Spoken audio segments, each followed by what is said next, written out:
হবিগঞ্জের চুনারুঘাটে truck microbus সংঘর্ষে 5 জন নিহত। যশোর স্কুলের পিকনিক বাস উল্টে মারা গেলেন 2 শিক্ষার্থী সহ 4 জন।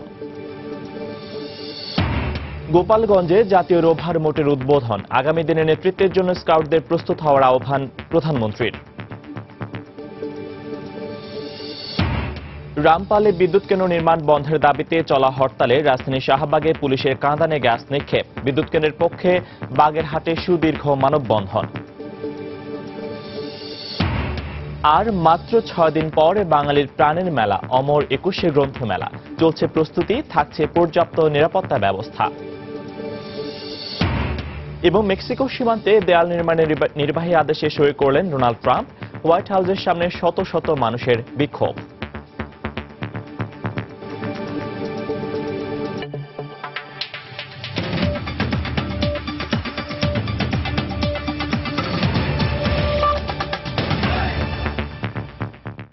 সময় সংবাদে সঙ্গে আছি আমি ফয়সাল মোর্শেদ। হবিগঞ্জের শায়েস্তাগঞ্জে ট্রাক মাইক্রোবাস সংঘর্ষে 5 জন নিহত হয়েছেন। এছাড়া এই ঘটনায় আহত হয়েছেন অন্তত 4 জন। ভোরে ঢাকা সিলেট মহাসড়কের উলুকান্দিতে এই দুর্ঘটনা ঘটে। পুলিশ ও প্রত্যক্ষদর্শী জানান 9 যাত্রী নিয়ে ঢাকা থেকে সিলেটের উদ্দেশ্যে ছেড়ে যায় মাইক্রোবাসটি। পথে উলুকান্দি এলাকায় বিপরীত দিক থেকে আসা দ্রুতগামী পাথর বোঝা একটি ট্রাকের সঙ্গে সংঘর্ষ হয়। ট্রাকটি সজোরে ধাক্কা দিলে মাইক্রোবাসটি দুমড়ে মুচড়ে যায়। এতে ঘটনাস্থলে নিহত হন 5 জন। তাৎক্ষণিকভাবে মাইক্রোবাস থেকে 4 জনকে উদ্ধার করে হবিগঞ্জ সদর হাসপাতালে ভর্তি করা হয়। এদিকে হতাহতরা একই পরিবারের সদস্য কিনা তা এখনও নিশ্চিত করতে পারেনি পুলিশ। নতুন পেট্রোল পাম্পের প্রায় 100 গজ এদিকে দেড়টা সামনাসামনি হয় আর কি। তারপরে 5 জন লোক মারা গেছে জায়গায়। 5-6 জন হয়েছে হাসপাতালে নিয়ে গেছে, তাদের অবস্থাও খুব খারাপ। ড্রাইভারের পরিচয়টা জানা গেছে, তার নাম আলামিন, আর অন্যান্য তার পরিচয় জানা যায় না। আহত যে 4 জন আছে তাদের মধ্য থেকে একজন বললো যে তারা সবাই একটা ফ্যাক্টরি থেকে চাকরি করে ওই ভৈরব থেকে তারা সবাই উঠছিল এই মেট্রোতে। এদিকে গত রাতে যশোরের চৌগাছায় স্কুলের পিকনিক বাস উল্টে নিহত হয়েছেন 4 জন। এ ঘটনায় আহত হয়েছেন কমপক্ষে 30 জন। নিহতদের 2 জন শিক্ষার্থী এবং 2 জন শিক্ষক। যশোর থেকে জুয়েল মৃধাকে সঙ্গে নিয়ে রিপোর্টার তরিকুল ইসলামের পাঠানো তথ্য ছবি নিয়ে ডেস্ক রিপোর্ট।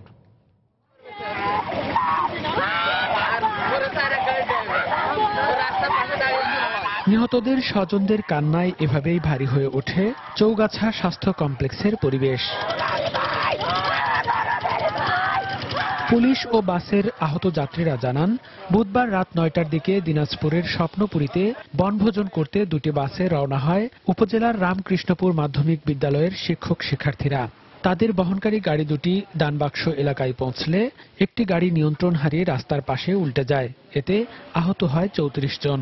এলাকার লোকজন আমাদেরকে উদ্ধার করে হাসপাতালে পাঠিয়েছে। বাসটা গাড়ির সাথে ড্রাইভার মেরে দেওয়ার পরে এই ঘটনাটা ঘটেছে। পিকনিকে যাচ্ছিল, কিছু দূর আসলে 7-8 কিলোমিটার আসলেই তারা তালগাছের সঙ্গে সজোরে গাড়িটা আঘাত করেছে। আঘাত করার পরে গাড়িটা পিছিয়ে যে উল্টাই গেছে। খবর পেয়ে ঝিনাইদহের কোটচাঁদপুর ও যশোর ফায়ার সার্ভিসের কর্মীরা আহতদের উদ্ধার করে চৌগাছা উপজেলা স্বাস্থ্য কমপ্লেক্স ও যশোর জেনারেল হাসপাতালে নিয়ে যায়।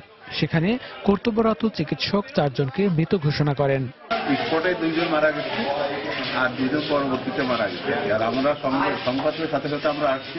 21 জন ভর্তি হয়েছিল। তার মধ্যে আমরা ইমার্জেন্সিতে প্রথম ইমার্জেন্সি ওখান থেকে আমরা 7 জন রেফার করি। তারপরে উপরে আসার পরে মানে ফার্স্ট এইড বা এই ভর্তি ট্রিটমেন্ট দেওয়ার পরে মানে 3 জন একটু খারাপ দিকে যায়, একজন রক্ত বমি করতেছিল। আহতদের চিকিৎসার ব্যয় বহন ও নিহতদের পরিবারকে আর্থিক সহায়তার আশ্বাস দিয়েছে জেলা প্রশাসন। আমরা তদন্ত কমিটি গঠন করব এবং এর মধ্যে যারা মারা গিয়েছে তাদেরকে আমরা আর্থিকভাবে সহায়তা করব এবং যারা আহত হয়েছে তাদেরকেও আমরা আগামীকালের মধ্যেই তাদের পরিবারের কাছে আর্থিক সহায়তা পৌঁছে দেব। দুর্ঘটনা কবলিত বাসটিতে মোট 51 জন যাত্রী ছিল। আহতদের মধ্যে 46 জন শিক্ষার্থী ও 5 জন শিক্ষক ছিলেন। সময় সংবাদ, যশোর। বিশ্বের সঙ্গে তাল মিলিয়ে আগামী দিনের নেতৃত্বের জন্য প্রস্তুত হতে স্কাউটদের প্রতি আহ্বান জানিয়েছেন প্রধানমন্ত্রী শেখ হাসিনা। গোপালগঞ্জে জাতীয় রোভার মোটের উদ্বোধনী অনুষ্ঠানে তিনি বক্তব্য রাখেন। তিনি বলেন, বিদ্যুতের অপচয় রোধে জনসচেতনতা বাড়াতে কাজ করতে হবে স্কাউটদের। পরিবেশের ভারসাম্য রক্ষায় সম্পৃক্ততা বাড়ানোর প্রতি আহ্বান জানান প্রধানমন্ত্রী। তোমরা যারা এই মোটে অংশগ্রহণের সুযোগ পেয়েছো, আমি মনে করি তোমরা অত্যন্ত সৌভাগ্যবান এবং আমি আশা করি এই ক্যাম্পের অভিজ্ঞতা এবং চ্যালেঞ্জ সমূহ মোকাবেলা করে তোমরা নিজেদেরকে আরো দক্ষ এবং সুযোগ্য করে গড়ে তুলবে। বৃক্ষরোপণের মাধ্যমে আমাদের পরিবেশ আরো যেমন উন্নত হবে আর জলবায়ু পরিবর্তনের হাত থেকেও দেশ এবং দেশের মানুষ রক্ষা পাবে। আমি আশা করি যে তোমরা যেভাবে সেবামূলক কাজের প্রশিক্ষণ নিচ্ছ এবং কষ্ট স্বীকার করছো, কাজে তোমাদের এই সেবাধর্মী কাজ আরো বিস্তৃত হোক, জনগণ আরো সেবা পাক। আমরা বিদ্যুৎ উৎপাদন বৃদ্ধি করেছি, আমাদের স্কাউটরা অবদান রেখেছে। বিদ্যুৎ অপচয় রোধ করতে তোমরা যে ভূমিকা রেখেছো সেজন্য আমি আন্তরিক ধন্যবাদ জানাই এবং আমি চাই সবসময় বিদ্যুৎ, পানি বা আমাদের যা কিছু আমরা ব্যবহার করি না কেন সেখানে মিত ব্যয়িতা শেখানো এবং কোনো অপচয় যেন না হয় সে সম্পর্কে মানুষকে আরো সচেতন করতে হবে। এখানে স্কাউটরা বিশেষ ভূমিকা রাখতে পারে। সময় সংবাদে আরো থাকছে, দিয়াশলাইয়ের কাছি থেকে রাজধানীর আলু বাজারে জুতার কারখানায় আগুন, আশঙ্কাজনক অবস্থায় দগ্ধ 3 শ্রমিক, ঢাকা মেডিকেলের বার্ন ইউনিটে ভর্তি।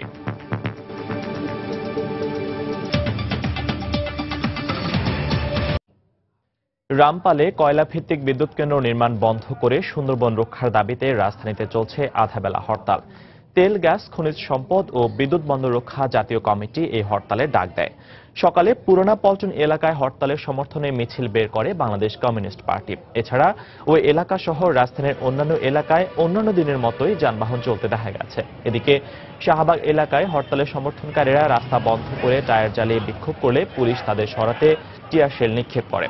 সার্বিক নিরাপত্তার জন্য রাজধানীর বিভিন্ন পয়েন্টে আইনশৃঙ্খলা বাহিনীর সদস্যরা সতর্ক অবস্থানে রয়েছেন।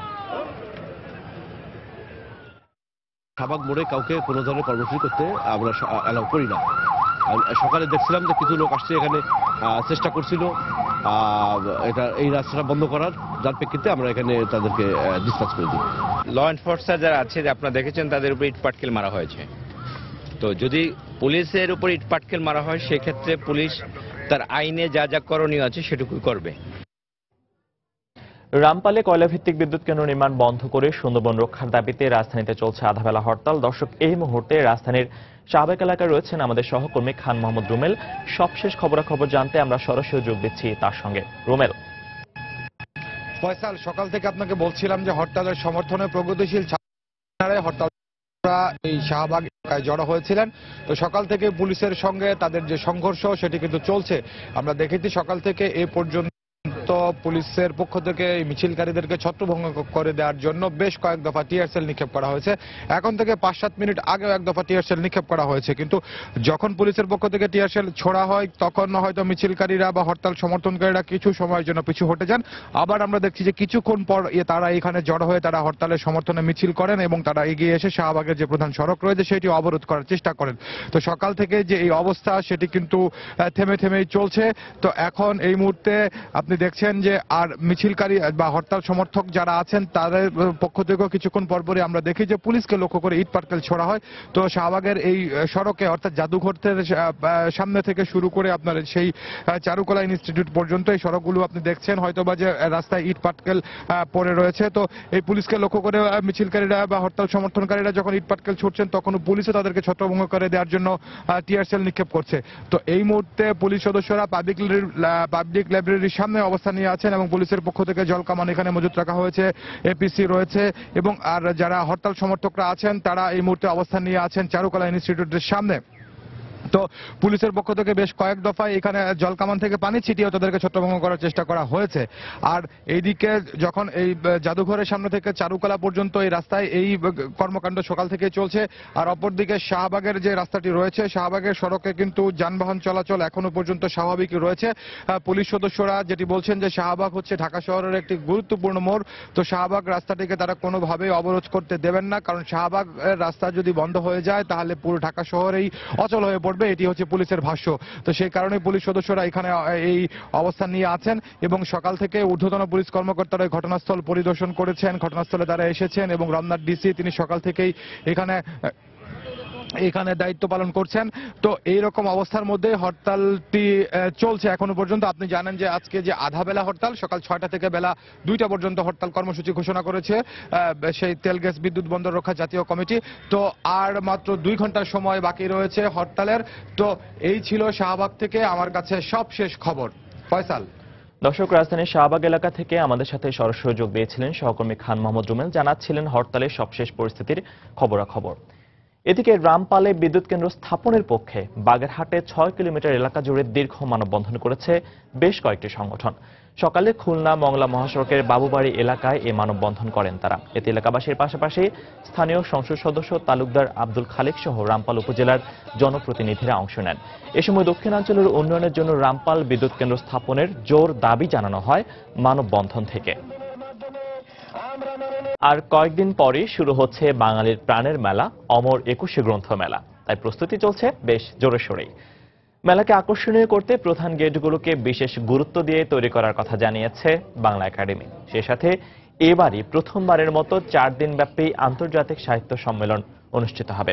এছাড়া মেলার নিরাপত্তায় পর্যাপ্ত আইনশৃঙ্খলা বাহিনীর সদস্য মোতায়েনের পাশাপাশি ওয়াচ টাওয়ার ও সিসিটিভি ক্যামেরা স্থাপনের কথা হচ্ছে বলেও জানিয়েছে কর্তৃপক্ষ।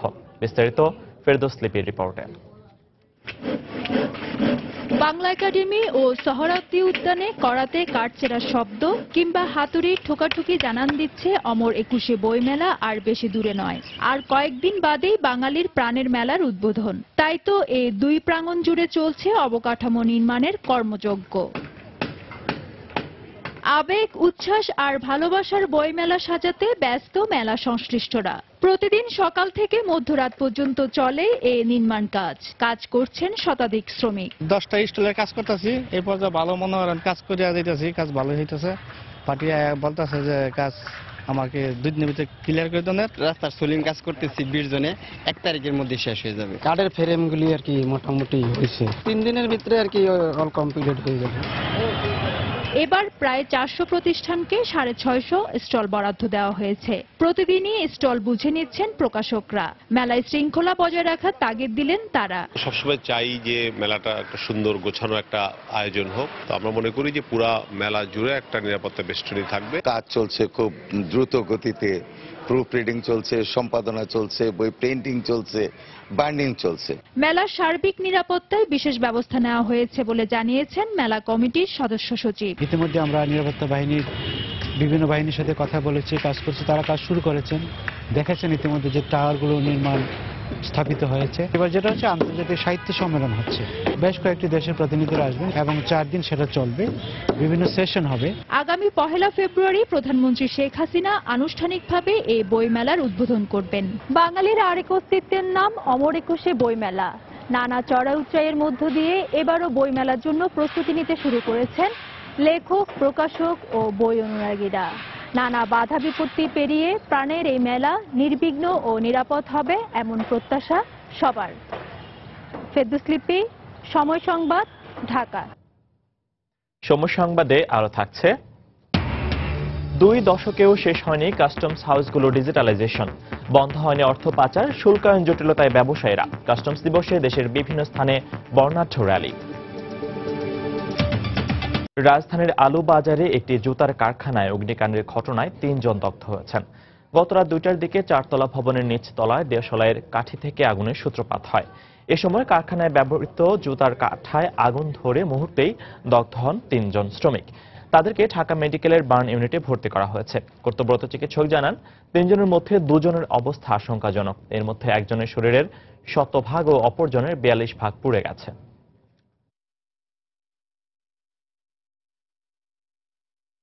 কাজ হয় জুতার কারখানা, কেমিক্যাল লাগাইতেছিল সলিউশন।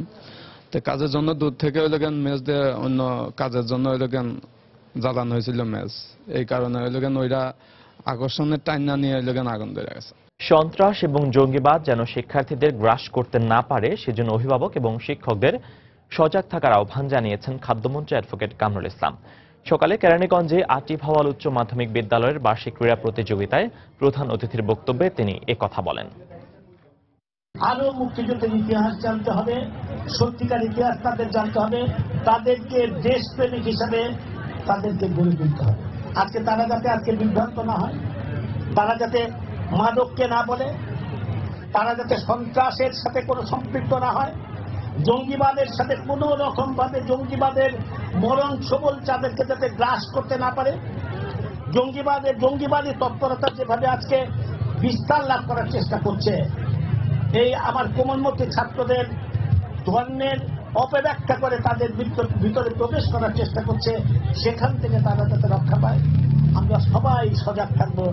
শিক্ষা ও সামাজিক উদ্যোগের অংশ হিসেবে ঢাকা বিশ্ববিদ্যালয়ের প্রথম দ্বিতীয় বর্ষের 700 মেধাবী দরিদ্র ও অসচ্ছল শিক্ষার্থীকে বৃত্তি দিয়েছে ঢাকা বিশ্ববিদ্যালয় অ্যালামনাই সোসাইটি। সকালে ঢাকা বিশ্ববিদ্যালয় সিনেট ভবনে অর্থমন্ত্রী আবুল মাল আব্দুল মুহিত উপস্থিত থেকে এই বৃত্তি প্রদান করেন। এর মাধ্যমে দেশের 7 শিল্পপতি এসব শিক্ষার্থীর উচ্চ শিক্ষার দায়িত্ব নেবেন। একজন শিক্ষার্থীকে বছরে 30,000 টাকা করে 4 বছরে 1,20,000 টাকা করে দেয়া হবে। ঢাকা বিশ্ববিদ্যালয় অ্যালামনাই সোসাইটির 8 সদস্যের বোর্ড প্রায় 1100 শিক্ষার্থীর মধ্যে থেকে 700 জনকে বাছাই করেন। অনুষ্ঠানে অন্যান্যদের মধ্যে ঢাকা বিশ্ববিদ্যালয়ের ভিসি আ.ম শরীফিন সিদ্দিক, প্রফেসি অধ্যাপক ডক্টর নাসরিন আহমদ ও অধ্যাপক ডক্টর মোহাম্মদ আখতারুজ্জামান উপস্থিত ছিলেন।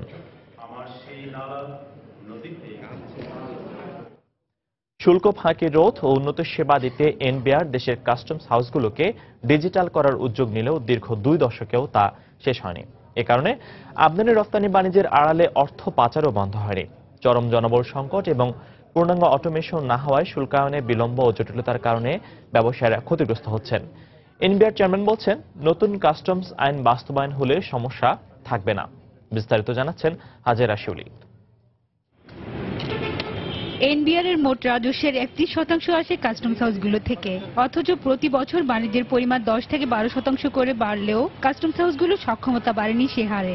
বাণিজ্যকে সহজ করা ও শুল্ক ফাঁকি রোধে 1994 সালে এনবিআর প্রথমে চট্টগ্রাম কাস্টমস হাউস ও পর্যায়ক্রমে অন্যান্য কাস্টমসে অটোমেশনের প্রক্রিয়া শুরু করলেও এখনো তা পুরো বাস্তবায়ন হয়নি।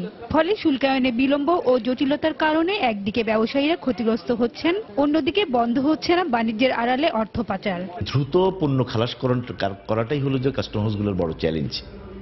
সেক্ষেত্রে কিন্তু কাস্টম হাউসগুলো পিছিয়ে আছে। সেটার প্রধান কারণ হলো দক্ষ জনবলের সংকট। শুল্ক মূল্য নির্ধারণের ক্ষেত্রেও আমাদের যে সমস্ত পদ্ধতি অনুসরণ করা হয় সেটাকে আরো আধুনিক করা দরকার। আর অটোমেশনের ক্ষেত্রে শতভাগ সম্পূর্ণ না করার কারণেই কিন্তু আমাদের প্রত্যেকটা কাজে বিলম্ব হচ্ছে। এখনো কিন্তু আমাদের কস্ট অফ ডুইং বিজনেসে যে চার্টটা হয়, আমরা পিছের দিক দিয়ে হয় ফার্স্ট বা second. The customs need to be much more business friendly than they are now. এদিকে কাস্টমস অ্যাক্ট যুগোপযোগী না হওয়ায় পণ্য আমদানি রপ্তানিতেও নানা জটিলতা পোহাতে হচ্ছে ব্যবসায়ীদের। সম্পূর্ণ দেশীয় কাঁচামাল দ্বারা প্রস্তুতকৃত পণ্য যদি বিদেশ রপ্তানির পর কোনো কারণে বিদেশ থেকে ফেরত আসে, একই ধরনের পণ্য কমার্শিয়ালি আমদানির ক্ষেত্রে যত প্রকার ডিউটি সবই এর ক্ষেত্রে প্রযোজ্য হবে। এতে ক্ষতিগ্রস্ত হচ্ছে আমাদের আমদানিকারকরা। তবে অর্থ পাচার ও চোরাচালান রোধে ব্যবস্থা নেওয়া হচ্ছে দাবি করে এনবিআর চেয়ারম্যান বলছেন, নতুন কাস্টমস অ্যাক্ট হলে ব্যবসার খরচ ও হয়রানি কমবে। একটা নতুন কাস্টমস আইনের খসড়া আমরা চূড়ান্ত করেছি। এটা আমরা খুব শিগগিরই মন্ত্রিসভায় নিয়ে যাব। সেটা যখন পাশ হবে তখন ডুইং বিজনেস ইন্ডেক্সে বাংলাদেশের অবস্থান আরো বেড়ে যাবে, কারণ পৃথিবীর বাইরের দেশের যারা বাংলাদেশের সাথে ব্যবসা করবেন তারা আশ্বস্ত হবেন। এছাড়া সব সংস্থাকে একই নেটওয়ার্কের আওতায় আনতে সিঙ্গেল উইন্ডো প্রকল্প বাস্তবায়নের কাজ চলছে বলে জানান এনবিআর চেয়ারম্যান। মূল চাবিকাঠি হচ্ছে আন্তঃসংস্থা। হাজেরা শিউলি, সময় সংবাদ, ঢাকা। দুগ্ধ ভান্ডার হিসেবে পরিচিত সিরাজগঞ্জের শাহজাদপুর উপজেলা দেশের মোট চাহিদার প্রায় সিংহভাগই এই অঞ্চল থেকে সংগ্রহ করা হয়। এই শিল্পের সঙ্গে প্রত্যক্ষ পরোক্ষভাবে জড়িত রয়েছেন লক্ষাধিক মানুষ। তবে বর্তমানে গোখাদ্যের দাম বাড়লেও দুধের দাম কমায় আর্থিকভাবে ক্ষতির মুখে পড়েছেন খামারিরা। অমৃত সেনের ছবিতে রিঙ্কু কুণ্ডুর রিপোর্ট। সিরাজগঞ্জের শাহজাদপুর উপজেলায় ছোট বড় মিলে প্রায় 15,000 গরুর খামার রয়েছে। এ অঞ্চলে মানুষের আয়ের প্রধান উৎস খামারে উৎপাদিত দুধ। খামারগুলো থেকে প্রতিদিন প্রায় 5 লাখ লিটার দুধ উৎপাদন হয়। এসব খামারে পালন করা উন্নত জাতের এক একটি গাভী থেকে প্রতিদিন প্রায় 20 থেকে 30 লিটার দুধ পাওয়া যায়। মিল্কভিটা আড়ং প্রাণসহ বিভিন্ন প্রতিষ্ঠান তরল দুধ সংগ্রহ করে পরে তা প্রক্রিয়াজাত করে দেশের বিভিন্ন স্থানে বিক্রি করে থাকে। কিন্তু বর্তমানে গোখাদ্য সহ বিভিন্ন উপকরণের মূল্য বৃদ্ধি পেলেও দুধের দাম কম হওয়ায় বিপাকে পড়েছেন খামারিরা। অবস্থা খুবই খারাপ। দুধের দাম একটু বেশি টেশি হতে পারে, তাহলে আমরা একটু বাইছিলাম। ঘাস ফুরিয়ে যায়, ওই খোল ভুষির দোকানদাররা ওরা ওই স্টকে মাল রেখে রেখে আমাদের ওই ভুষির দাম বাড়ায় দেয়। মিলবিটার ডাক্তারদের যে অবস্থা, সেই ক্ষেত্রে তাদের মানে ঔষধি অনেক কম, তারা সেবাটাই আমাদের ঠিক মতো দিতে পারতেছে না। তবে মিল্ক বিটার পরিচালক জানালেন অল্প দিনের মধ্যে সব সমস্যার সমাধান হবে। খামারদের সাথে আমরা দফায় দফায় মিটিং করতেছি, তাদের সাথে আমাদের তারা মতামত নিচ্ছি, তাদের যে প্রবলেমগুলো মানে দুধের দামের ব্যাপারে এগুলো শুনতেছি, এগুলো আমরা আমাদের মিনিস্ট্রিতে যেয়ে আমরা এটাকে যাতে আরো কিছু করা যায় কিনা আমরা চেষ্টা করব।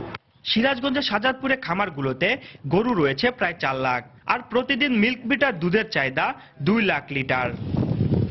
রিঙ্কু কুন্ডু, সময় সংবাদ, সিরাজগঞ্জ। দেশের বাইরের খবর। বহুল আলোচিত যুক্তরাষ্ট্র মেক্সিকো সীমান্তে দেয়াল নির্মাণের নির্বাহী আদেশে সই করেছেন মার্কিন প্রেসিডেন্ট ডোনাল্ড ট্রাম্প।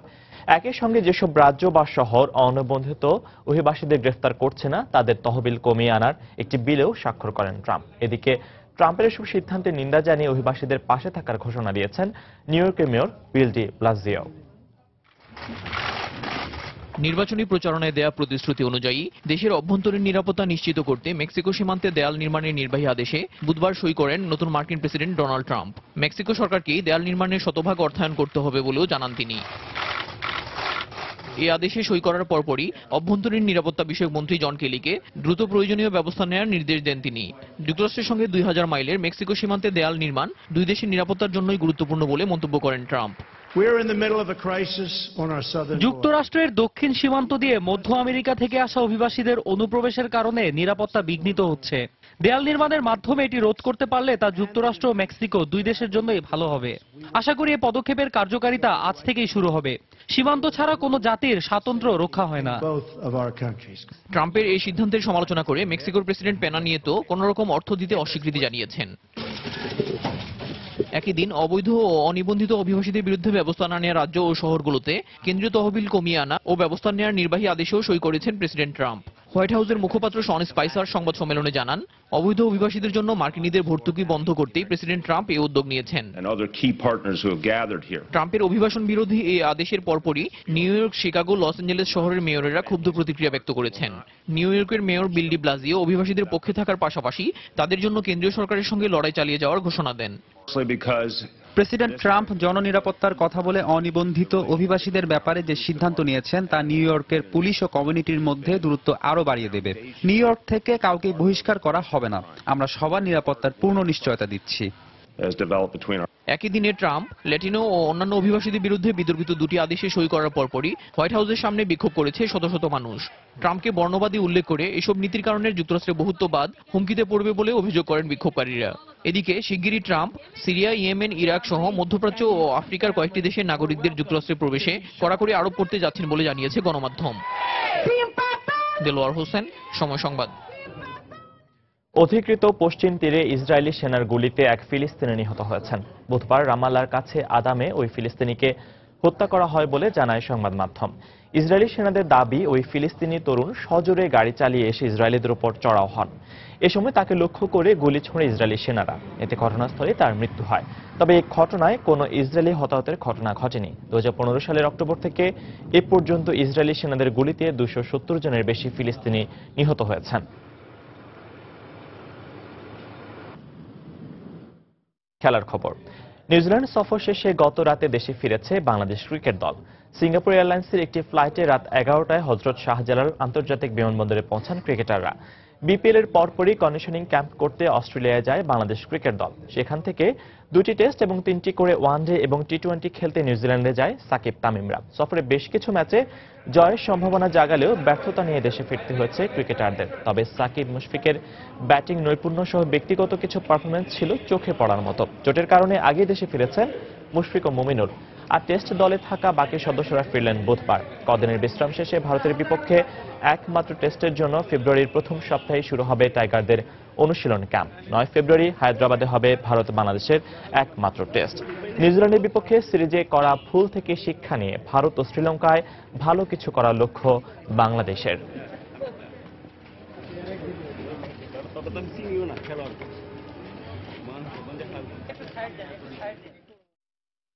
সামনে সপ্তাহ 2 সপ্তাহের মধ্যে আবার খেলা শুরু হয়ে যাবে ইন্ডিয়ার সাথে, তারপর বড় একটা সিরিজ আছে শ্রীলঙ্কার সাথে। সো আমরা যে ভুলগুলো করেছি নিউজিল্যান্ড সিরিজে ওটা নিয়ে যদি আমরা বসে একসাথে চিন্তা করে আইডেন্টিফাই করে ওগুলো যদি আমরা সামনের সিরিজগুলো না মিস্টেক করি তাহলে আমাদের জন্য ভালো হবে, রাদার দেন ওটা নিয়েই খালি যদি চিন্তা করি। আমরা সবাই জানি আমরা কোন কোন জায়গায় ভুল করেছি, ওই জিনিসটা নিয়ে আমরা যখন ইন্ডিয়া সিরিজের সময় যখন আমরা বসবো ওই সময় চেষ্টা করবো আইডেন্টিফাই করে ওই মিস্টেকগুলো না রিপিট করা। দক্ষিণ আফ্রিকা শ্রীলঙ্কা টি-20 সিরিজ প্রসঙ্গ। এবি ডিভিলিয়ার্সের 7 মাস পর জাতীয় দলে ফেরাটা সুখের হলো না। কেপটাউনে সিরিজ নির্ধারণী ম্যাচে দক্ষিণ আফ্রিকাকে 5 উইকেটে হারিয়েছে শ্রীলঙ্কা। প্রোটিয়াদের 169 রানের জবাবে 5 উইকেট হারিয়ে লক্ষ্যে পৌঁছে যায় লঙ্কানরা। ফলে 2-1 ব্যবধানে সিরিজ জিতল দীনেশ চান্দিমালের দল। টস জিতে ব্যাট করতে নেমে দলীয় 36 রানে মোর্সের উইকেট হারায় স্বাগতিকরা। দ্বিতীয় উইকেটে হেনরিক্স ও ডিভিলিয়ার্স জুটি যোগ করেন 71 রান। 7 মাস পর জাতীয় দলের জার্সিতে ফিরে 50-র দেখা পান ডিভিলিয়ার্স। 44 বলে 63 রান করে আউট হন এই হার্ড হিটার ব্যাটসম্যান।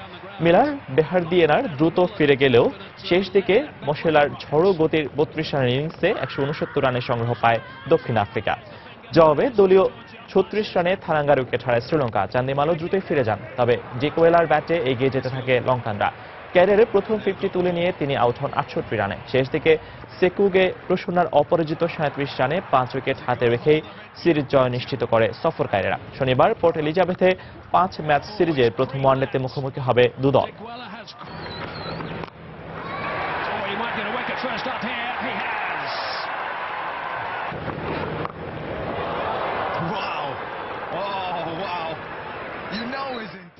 সময় সংবাদের এই পর্যায়ে শীর্ষ সংবাদগুলো জানিয়ে দিচ্ছি আরেকবার। হবিগঞ্জের চুনারুঘাটে ট্রাক মাইক্রোবাস সংঘর্ষে 5 জন নিহত। যশোর স্কুলের পিকনিক বাস উল্টে মারা গেলেন 2 শিক্ষার্থী সহ 4 জন। গোপালগঞ্জে জাতীয় রোভার মোটের উদ্বোধন। আগামী দিনের নেতৃত্বের জন্য স্কাউটদের প্রস্তুত হওয়ার আহ্বান প্রধানমন্ত্রীর। রামপালে বিদ্যুৎ কেন্দ্র নির্মাণ বন্ধের দাবিতে চলা হরতালে রাজধানীর শাহবাগে পুলিশের কাঁদানে গ্যাস নিক্ষেপ। বিদ্যুৎ কেন্দ্রের পক্ষে বাগেরহাটে সুদীর্ঘ মানববন্ধন। আর মাত্র 6 দিন পর বাঙালির প্রাণের মেলা অমর 21শে গ্রন্থমেলা। চলছে প্রস্তুতি, থাকছে পর্যাপ্ত নিরাপত্তা ব্যবস্থা। এবং মেক্সিকো সীমান্তে দেয়াল নির্মাণের নির্বাহী আদেশে সই করলেন ডোনাল্ড ট্রাম্প। হোয়াইট হাউসের সামনে শত শত মানুষের বিক্ষোভ।